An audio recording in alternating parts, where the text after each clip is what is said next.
selaku fasilitator. Yang saya hormati Bapak Budi Hari Prasetya selaku pengajar praktik saya dan rekan guru penggerak Indonesia dimanapun berada. Perkenalkan, saya Erni Rahayu. Saya adalah calon guru penggerak angkatan 7 kelas A 32M. Saya bertugas di SDN Munjul 01. Pada kesempatan ini saya bersama dengan rekan sejawat saya di tempat saya bertugas, yaitu Ibu Eni Nurhedi. Selamat pagi Bu Eni. Selamat pagi Bu Erni. Apa kabar Bu Eni? Baik Bu Erni. Ya, baik. Pada saat ini pertemuan kita Bu Eni adalah tahapan observasi, di mana pada tahap ini kita diskusi ya Bu Eni, sharing terkait dengan persiapan Bu Eni untuk melaksanakan kegiatan pembelajaran yang akan Ibu Eni lakukan. Siap Bu Erni. Ya, baik. Adapun pada tahapan ini atau pada kegiatan ini Bu Eni, saya ingin mengetahui sejauh mana Ibu Eni dalam mempersiapkan kegiatan pembelajaran yang akan Ibu Eni laksanakan, dan tentunya banyak yang sudah Ibu persiapkan, dan mohon untuk kita sharing atau diskusi pada kesempatan. Baik Bu Eni, yang pertama saya mau menanyakan materi yang akan Ibu Eni berikan ke murid apa nih? Materi yang saya ambil saat ini itu adalah mengenai menghitung luas dan keliling bangun data ya dalam pembelajaran matematika. Baik, luas dan keliling bangun data ya Bu Iya. Eni ya. Pelajarannya berarti matematika ya Bu Eni. Iya betul Bu Baik. Erni. Kemudian tujuan pembelajaran yang akan Ibu Eni lakukan atau harapkan itu apa? Yang saya harapkan untuk tujuan pembelajaran saat ini, yang pertama itu siswa dapat menyelesaikan soal yang berkaitan dengan luas dan keliling bangun data. Yang kedua, di mana siswa dapat mempraktikkan dan menerapkan cara menghitung luas dan keliling dalam kehidupan sehari-hari, baik itu di sekolah maupun di rumah. Itu saja Bu Eni. Ya baik, jadi nanti tentunya ada pengaplikasian ya terkait Iya, dengan betul. menghitung luas dan keliling Iya, bangun betul. data. Oke, ini apa materi yang menarik ya Bu Eni ya. Nah kemudian, ini yang sangat penting ya. Saya kira ini sangat penting, persiapan. Nah, persiapan apa nih yang sudah Ibu Eni siapkan untuk pelaksanaan kegiatan pembelajaran Bu Eni nanti? Persiapannya ya salah satunya yang pertama yang kali yang saya siapkan yaitu RPP yang saya siapkan. Lalu kemudian saya menyiapkan media ajar yang akan saya gunakan. Lalu evaluasinya dengan menyiapkan LKPD, yaitu LKPD baik individu maupun berkelompok. Ya baik. Sudah sangat lengkap ya. Saya lihat nih ada persiapan RPP, LKPD, bahan ajar, media atau PPT-nya ya. Dan saya juga tadi sempat melihat RPP Bu Eni itu sudah merupakan RPP yang mengandung pembelajaran diferensiasi. Ya, itu sangat baik sekali. Nah, kemudian Bu Eni untuk terkait dengan kesulitan nih atau tantangan. Nah, tentunya Bu Eni selama ini kan sudah mengenal ya karakteristik murid-muridnya. Nah, Bu Eni sudah menganalisa nih kira-kira nih kesulitan atau tantangan apa nih yang akan Bu Eni hadapi ketika nanti Bu Eni melaksanakan pembelajaran ini. Kesulitan yang saya lihat dalam kegiatan pembelajaran ini itu adalah kesiapan anak, karena kan di mana tingkat pembelajaran anak itu kan berbeda-beda ya. Ada yang siap menerima dengan tingkatnya yang tinggi, sedang maupun rendah. Nah, kebetulan di kelas saya juga ada anak yang berkebutuhan khusus, jadi ya harus saling kesiapannya anaknya harus kita siapkan gitu. Makanya itu kesulitan saya. Iya, oke. Baik sekali ya, Bu Eni sudah mengidentifikasi terkait dengan tantangan, termasuk tadi diantaranya di kelas Ibu ada siswa PDBK ya. Iya. Oke, dan tentunya Bu Eni sudah mempersiapkan bahan ajar atau tugas yang akan diberikan kepada siswa Ibu. Iya, betul. Baik. Kemudian, nah setelah tadi sudah mengidentifikasi kesulitan atau tantangan yang akan Bu Eni hadapi, kemudian strategi apa atau metode apa yang akan Bu Eni lakukan atau berikan terkait dengan tantangan yang akan Ibu hadapi tadi? Salah satunya saya menggunakan pembelajaran secara diferensiasi, di mana strateginya saya itu membuat bahan ajar atau konten yang bervariasi untuk kesiapan siswa belajar, murid, di mana tingkat sedang, tinggi, dan rendah, begitu Bu. Oke, jadi strateginya adalah dengan menerapkan pembelajaran berdiferensiasi supaya tadi kesiapan murid yang dari yang rendah, sedang, dan tinggi bisa terakomodir ya Bu ya. Oke, bagus sekali itu Bu Eni. Ya, kemudian selanjutnya nih Bu Eni, apakah dari semua persiapan yang sudah Ibu Eni tadi sebutkan sudah selesai, sudah istilahnya semuanya sudah 100% rampung atau gimana nih? Kalau semuanya belum, mungkin baru 90%-nya, di mana saya lagi proses yaitu media pembelajaran, pembuatan media pembelajarannya dalam proses ya seperti itu. Kira-kira tuh media pembelajaran mau diselesaikan atau dikerjakan kapan ya?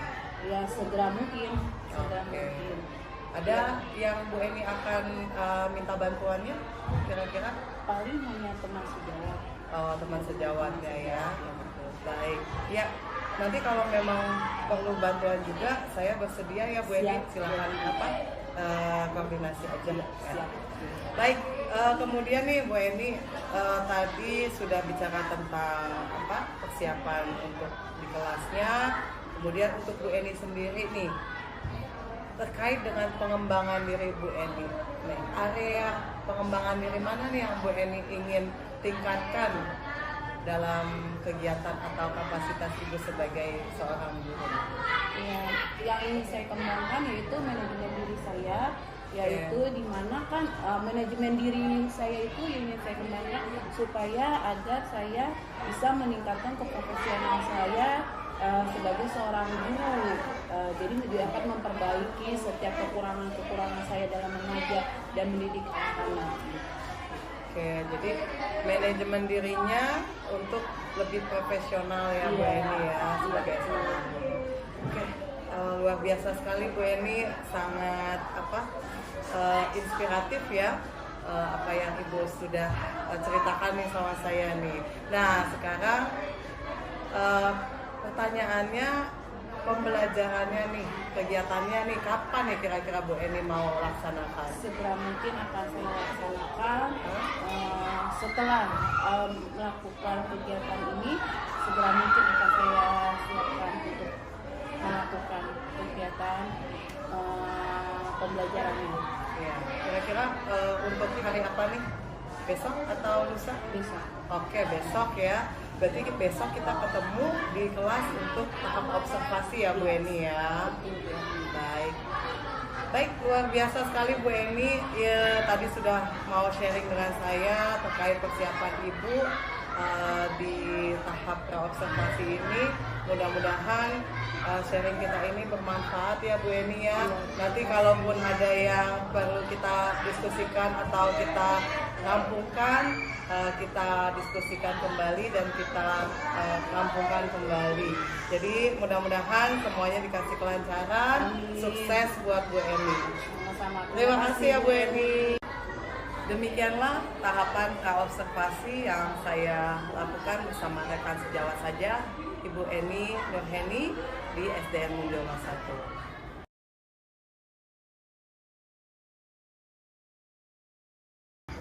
Selamat pagi anak-anak.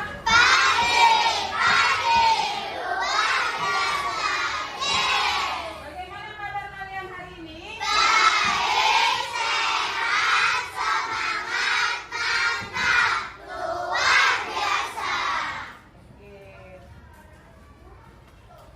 Oke, sebelum kita memulai pelajaran kita hari ini,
Oke, kita lanjut ya materi kita hari ini, pembelajaran kita. Nah, sebelum kita mulai pembelajaran, kita menyanyikan lagu kebangsaan kita yaitu Indonesia Raya.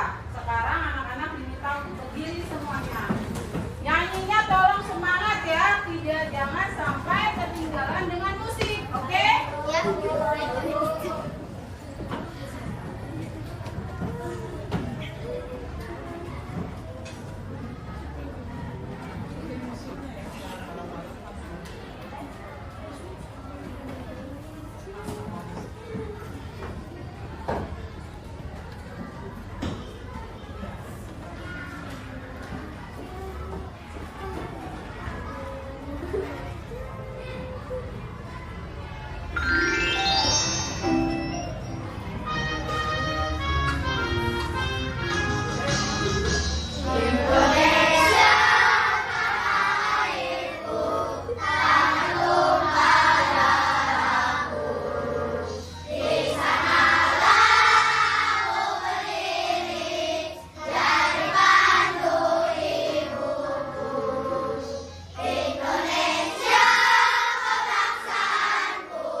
lagu tersebut kita akan mempelajari apa? Panjang dan lebar. Ayo, selain itu apa lagi? Mempelajari luas. Serta mempelajari apa lagi?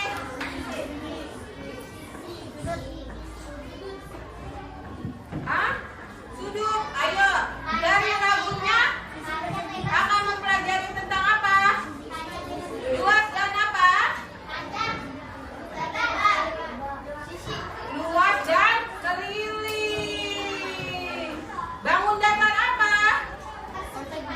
Persegi panjang dan persegi. Oke, next ya.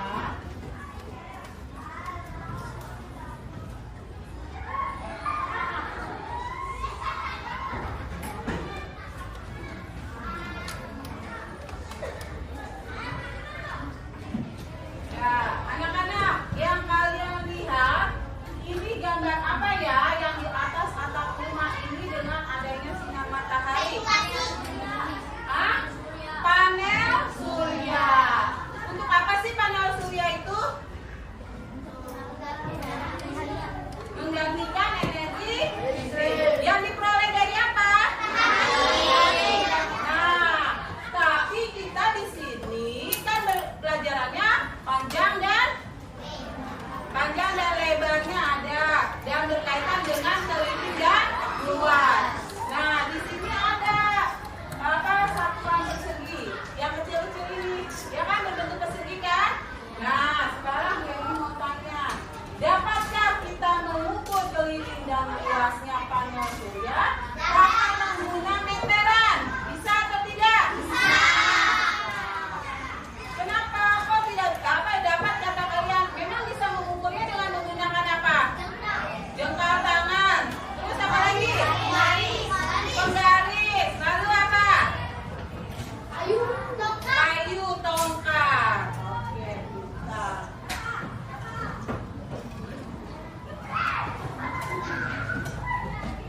Oke, tujuan pembelajaran kita di sini yang pertama, dengan memilih sendiri variasi materi yang disediakan oleh guru, siswa dapat menjelaskan cara menentukan keliling dan luas bangun datar dengan menggunakan satuan tidak baku di sekolah. Ya, ini tujuan pembelajaran kalian yang pertama. Yang kedua, dengan mempraktikkan cara yang dipilihnya sendiri, siswa dapat menentukan keliling dan luas bangun datar di sekolah. Lalu tujuan pembelajaran kita yang ketiga, dengan memilih media pembelajaran sendiri dan mempraktikkannya, siswa dapat membedakan antara keliling dan luas bangun datar di sekolah. Lalu tujuan pembelajaran keempat, dengan menyelesaikan soal latihan di buku, siswa dapat menggunakan benda konkret dan siswa dapat menerapkan cara pengukuran keliling dan luas bangun datar dengan satuan tidak baku di sekolah dan di rumah. Ya, itu tujuan pembelajaran kita pada hari ini. Nah, pelajaran kita ini adalah tema 6, subtema 4, pembelajaran 6. Nah, pembelajaran 6 ini kita ambil materinya di pelajaran matematika, yaitu tentang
Ini luasnya sama apa berbeda? Menurut aku luasnya beda. Beda. Yakin? Kalau posisinya? Tapi kalau keliling kayaknya sama. Yakin? Kan bentuknya beda. Dan ini tidak sama. Ini apa guys?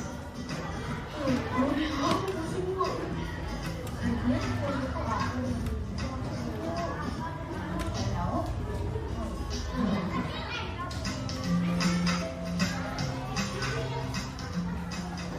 Bapak dan Ibu pernah punya pengalaman di pertanyaan seperti tadi?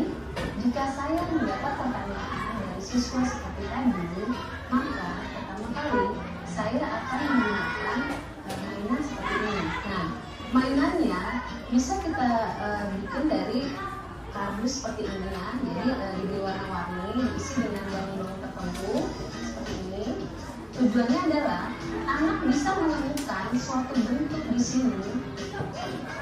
Ini bahwa bentuk di sini bisa diisi ke sini, bisa untuk menutupi permukaan ini. Kalau kita lihat seperti ini, nggak mungkin kan permukaan ini menutupi ini. Maka buat ini kita tutupi dengan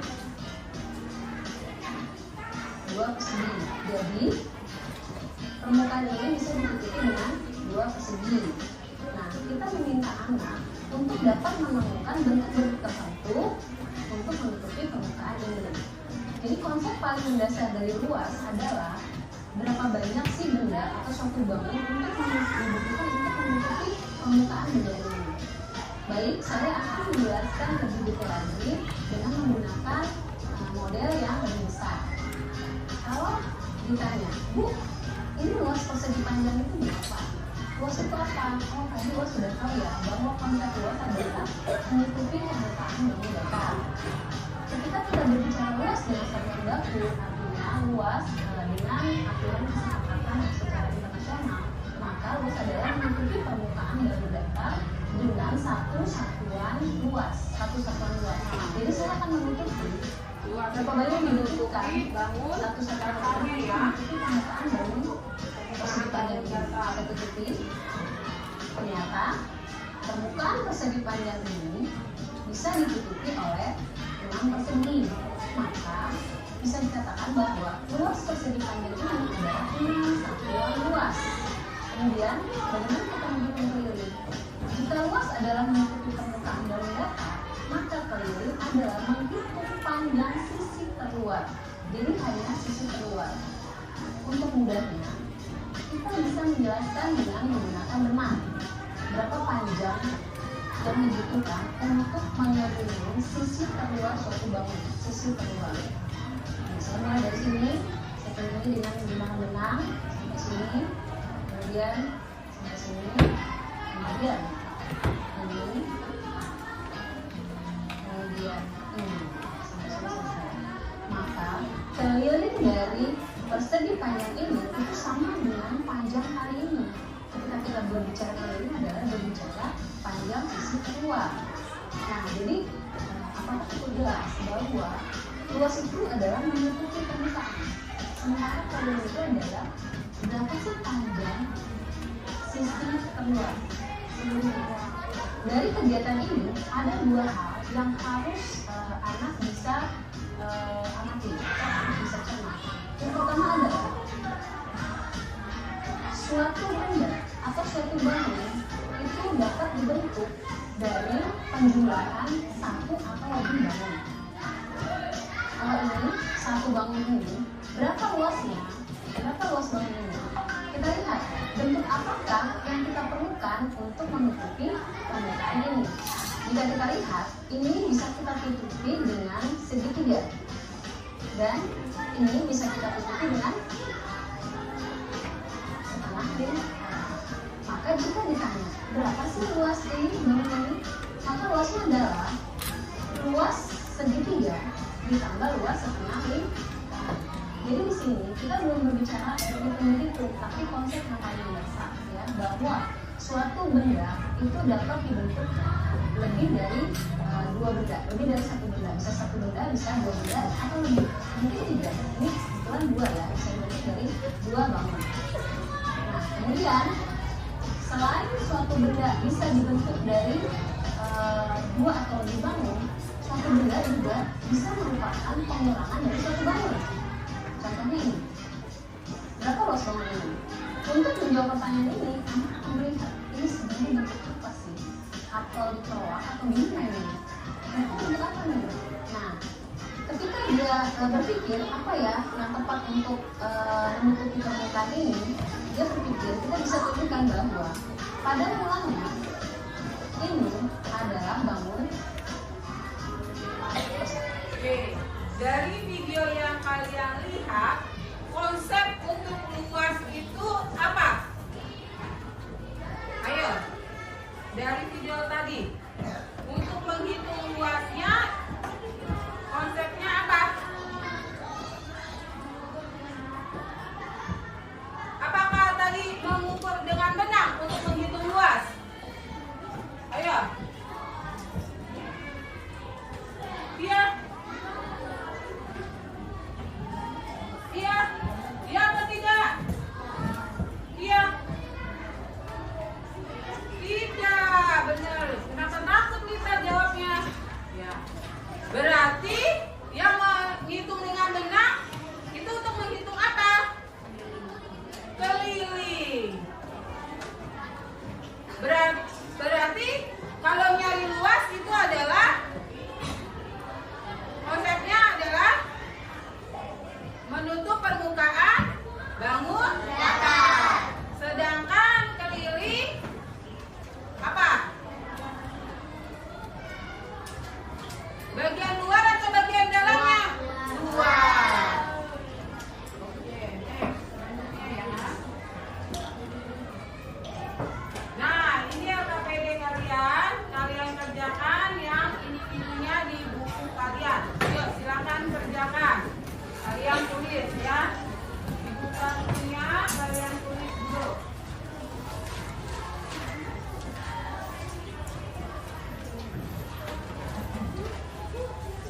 Yuk, tulis.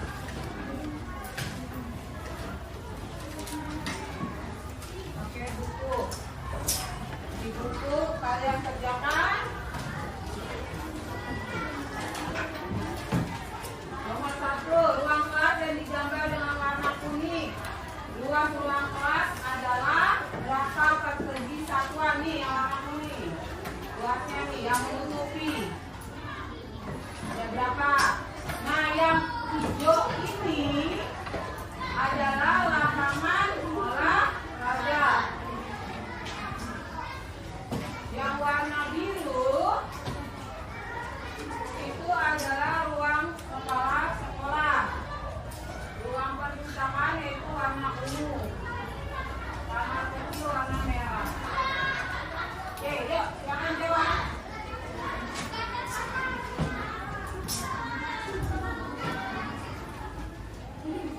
Ayo, jawab.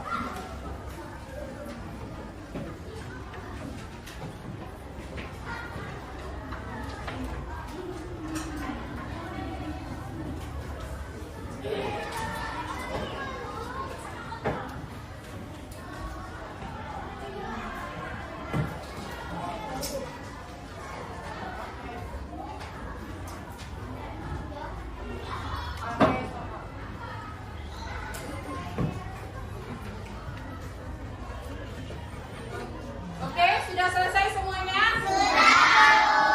Oke, silakan dikumpulkan dari belakang ke depan, tidak perlu jalan, ditutup. Ayo, dioper dari depan, dari belakang ke depan. Bukunya, yuk, dikumpulkan kembali. Bukunya. Tugas-tugasnya, ayo yang LKPD.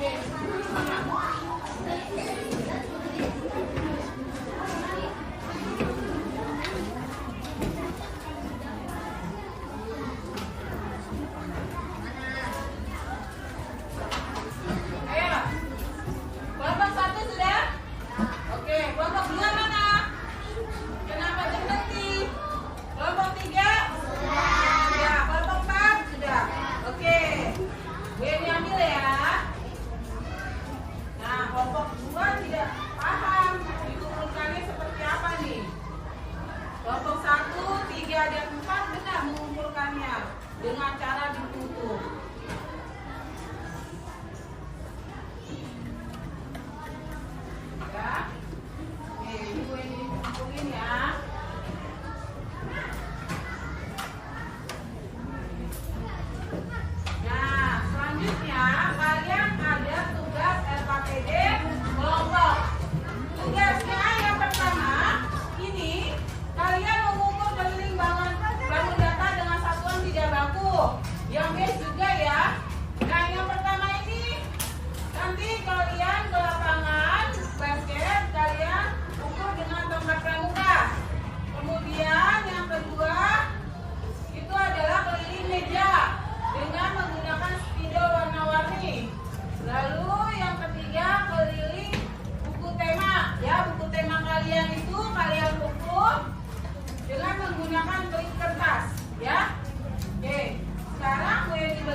Depan belakang.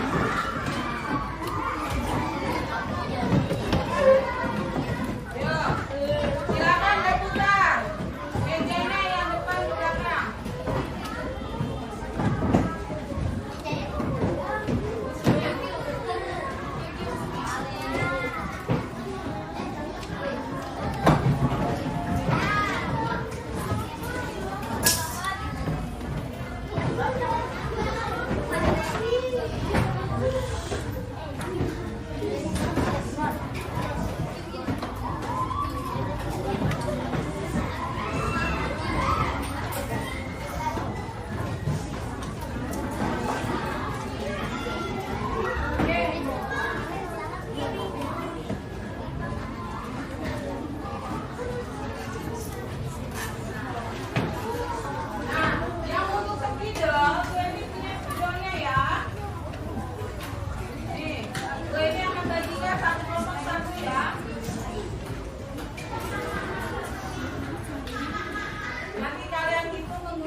Oke, berikan aplaus untuk kelompok 3.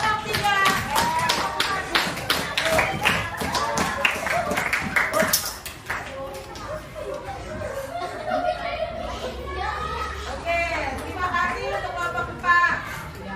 Itu keberaniannya harus ada untuk membacakannya, walaupun salah tapi kita akan membenarkan. Next, selanjutnya.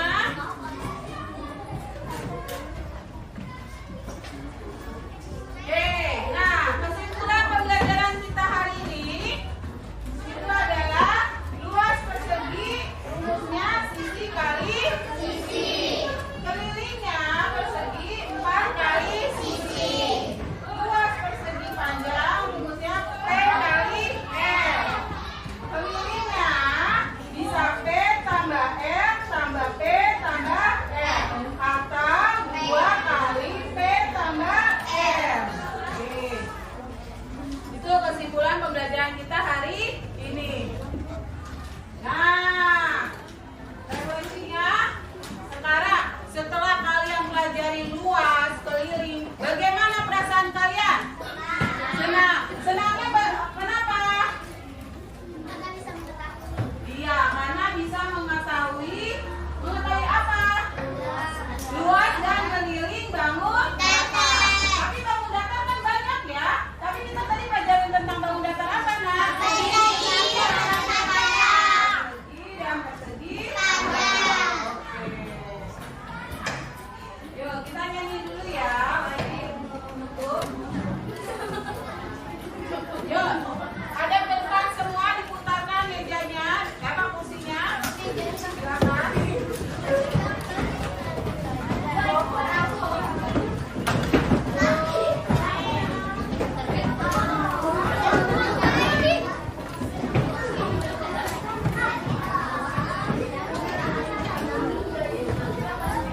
Ya, bisa kita mulai.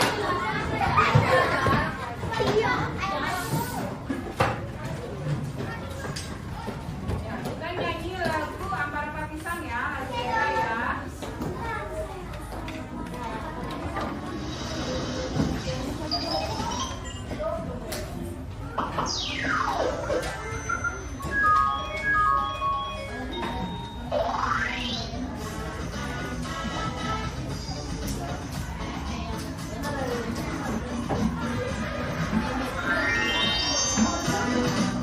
Nyanyinya ya anak-anak.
waktu untuk ikut belajar bersama anak-anak hebat kelas 3D.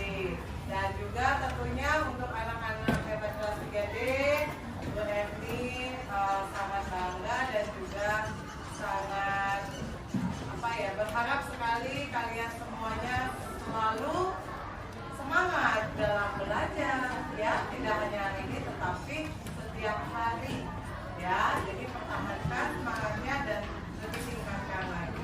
Jadi semakin sukses buat Bu Eni dan juga kelas 3D. Ya, terima kasih, tepuk tangan untuk kita semua.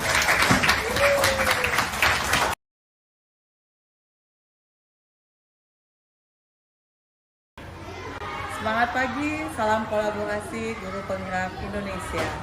Perkenalkan, saya Erni Rahayu.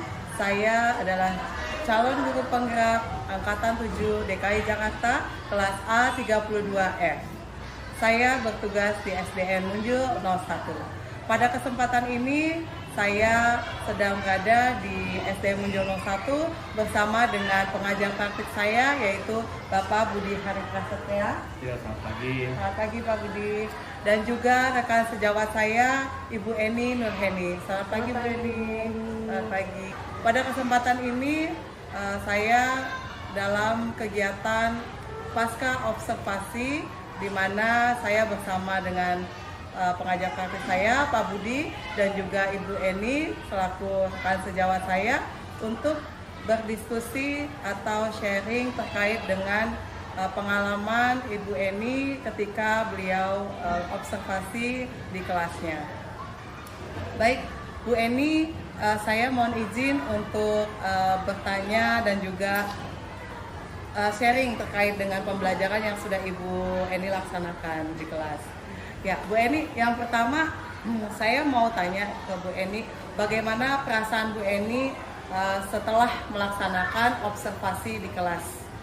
Setelah saya melaksanakan observasi di kelas, saya merasa senang karena bisa membantu saya untuk memperbaiki kualitas saya mengajar, serta juga bisa meningkatkan proses pembelajaran saya di kelas.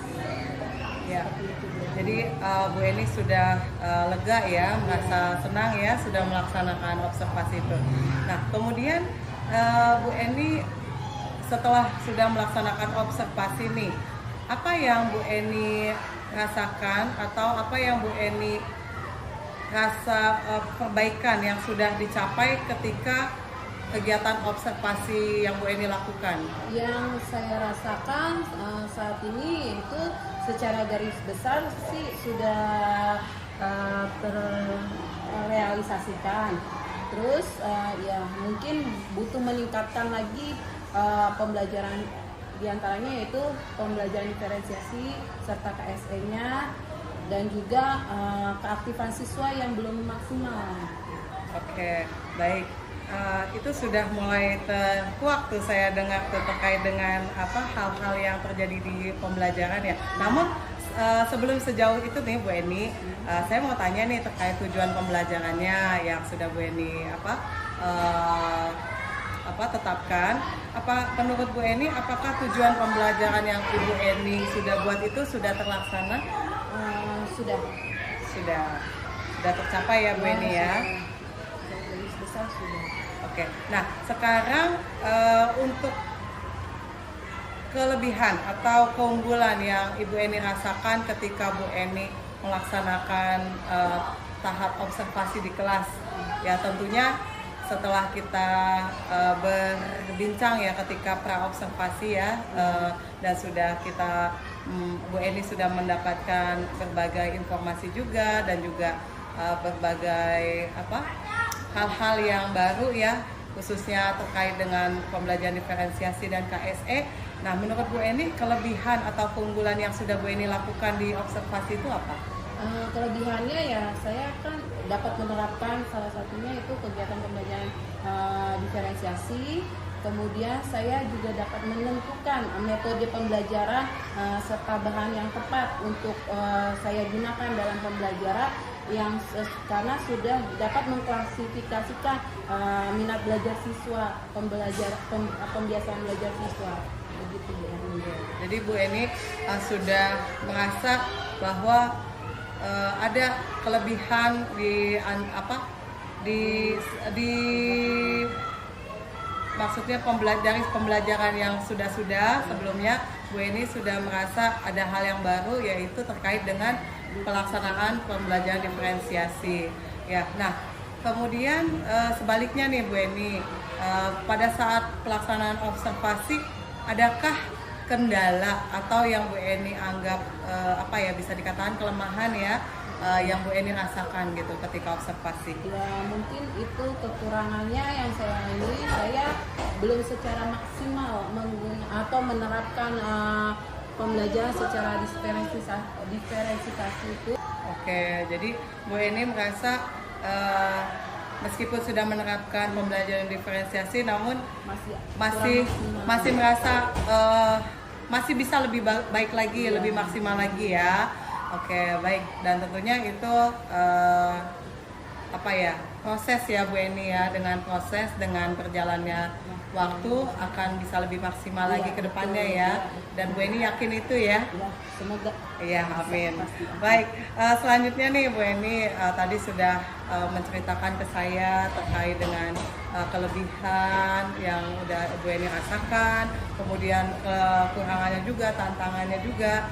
Itu saya sangat apresiasi sekali Bu Eni, karena Bu Eni sudah dapat mengidentifikasi diri Bu Eni sendiri ya, baik kelebihan maupun kekurangan Ibu. Nah, kemudian terkait dengan area pengembangan Ibu Eni ya, dalam pembelajaran, dalam observasi, sekaligus juga Ibu sebagai seorang pendidik, kira-kira area pengembangan apa yang ingin Ibu Eni tingkatkan? Ya, mungkin metode pembelajaran yang saya akan gunakan kepada anak-anak yang ingin saya kembangkan, karena ingin menciptakan kegiatan pembelajaran yang menyenangkan bagi siswa. Itu yang ingin saya kembangkan. Jadi metode pengembangannya ya. Metode pembelajaran. Metode pembelajaran. Setiap saya gunakan untuk pembelajaran setiap harinya, supaya anak merasa tidak bosan dan menyenangkan saja di kelas. Oke. Dan tentunya dengan pembelajaran diferensiasi itu bisa menjadi salah satu cara ya Bu Eni ya. Betul. Karena saya lihat pada saat observasi Bu Eni sudah menerapkan metode dengan menyediakan konten, proses maupun produk ya terhadap murid-murid Ibu di kelas ya. Oke. Baik, selanjutnya nih Bu Eni, kalau seandainya Ibu sudah mengetahui terkait dengan area pengembangan yang Ibu ingin tingkatkan, kira-kira strategi apa nih yang Bu Eni akan lakukan supaya area pengembangan yang Ibu harapkan tadi bisa terwujud? Dengan cara apa aja tuh? Ya, yang mungkin akan saya lakukan ya untuk yang dari dekat dulu, yaitu dengan rekan sekerja gitu, sharing atau tukar pendapat, lalu kemudian bisa dengan mengikuti pelatihan-pelatihan yang saat ini sedang berkembang, yaitu kurikulum Merdeka Belajar, itu yang kita sedang inginkan. Jadi saya perlu belajar seperti itu dengan cara pelatihan. Kemudian dari tingkat kecamatan mungkin saya bisa mengikuti kegiatan KKG, kegiatan guru gitu. Itu yang saya kembangkan, seperti itu caranya. Oke, jadi menurut Bu Eni yang akan dilakukan antara lain tadi mengikuti pelatihan-pelatihan ya contohnya terkait dengan kurikulum Merdeka ya Bu Eni ya, baik secara daring maupun luring ya. Kemudian dengan KKG ikut ya KKG, dan juga tadi kolaborasi dengan teman rekan sejawat. Oke, baik, itu saya kira sangat sangat baik sekali ya apa yang akan Bu Eni lakukan ya. Nah, kira-kira kapan nih Bu Eni nih mau mulai untuk melaksanakan apa yang Bu Eni tadi rencanakan? Segera mungkin akan saya lakukan, karena untuk menambah pengetahuan saya tentang pembelajaran diferensiasi maupun KSP. Oke, jadi sesegera mungkin ya Bu Eni ya. Oke, Bu Eni, sebelum kita akhiri nih Bu Eni nih, tadi Bu Eni sudah cerita banyak khususnya terkait dengan kegiatan di pembelajaran di kelasnya. Tadi Bu Eni juga sudah menceritakan terkait dengan kendala-kendala ya, antara lain tadi keaktifan siswanya ya, keaktifan siswanya juga, dan uh, penerapan pembelajaran diferensiasinya yang ingin lebih maksimal lagi dan juga lebih menyenangkan murid ya. Nah, kemudian saya mau tanya, selain apa yang sudah disampaikan nih, kira-kira ada yang masih mengganjal atau ada yang mau Bu Eni harapkan untuk kedepannya? Tidak ada. Ya, yang saya harapkan kalau keganjalan tidak ada, tapi yang saya harapkan saya ingin mengenal pembelajaran diferensiasi maupun KSE itu seperti apa lagi dengan mendalaminya gitu. Ya, baik. Jadi ingin lebih mengembangkan dan mengenal terkait dengan pembelajaran diferensiasi dan KSE ya. Ya, Bu Eni, nanti kita sama-sama ya kedepannya saling belajar juga. Saya juga masih belajar terkait dengan pembelajaran diferensiasi dan juga KSE, dan mudah-mudahan kedepannya kita bisa sama-sama saling beriringan, saling meningkatkan kompetensi kita ya dalam pembelajaran. Baik, Bu Eni, terima kasih banyak sudah mau sharing sama saya dan juga sejauh ini sudah mau menjadi rekan sejawat saya terkait dengan kegiatan tahapan mulai dari observasi dan sampai saat ini di pasca observasi. Mudah-mudahan setiap tahapan yang sudah kita lalui bisa bermanfaat ya Bu Eni, buat Bu Eni. Sangat bermanfaat sekali Bu Erni, dan saya mengucapkan banyak terima kasih karena saya diberikan kesempatan oleh Bu Erni sebagai teman-teman sejawat untuk melakukan kegiatan Bu Erni. Ya, sama-sama Bu Eni. Ya, jadi terima kasih sekali lagi Bu Eni, sukses dan sehat selalu ya Bu Eni ya. Dan terima kasih juga Pak Budi sudah mendampingi dalam kegiatan pasca observasi pada kesempatan ini. Tambahan dari saya, semoga Ibu juga kesempatan yang datang kalau pemberian angkatan 10 bisa mengikuti ujian dan lolos seleksinya. Demikianlah wawancara saya dengan rekan sejawat saya Ibu Eni Nurheni di SDN Menjono 1, didampingi oleh pengajar praktik saya juga Bapak Budi Hari Prasetya. Saya mengucapkan terima kasih banyak dan apabila ada kekurangan saya mohon maaf. Selamat pagi. Wassalamualaikum warahmatullahi wabarakatuh.